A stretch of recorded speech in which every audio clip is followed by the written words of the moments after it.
Wise transferred delayed. How to fix.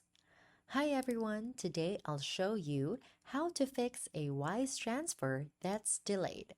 Step 1. Check the delay reason. Log into Wise and open your transfer to see what's causing the delay. Step 2. Confirm your payment. Make sure Wise has received your payment, especially if you used a bank transfer. Step 3. Review recipient details. Check the recipient's bank details carefully. Small mistakes can cause delays. Step 4. Allow processing time. Weekends, holidays, and international banks can slow things down. Step 5. Contact Y support. If the delay goes past the estimated delivery time, contact Y support in the app.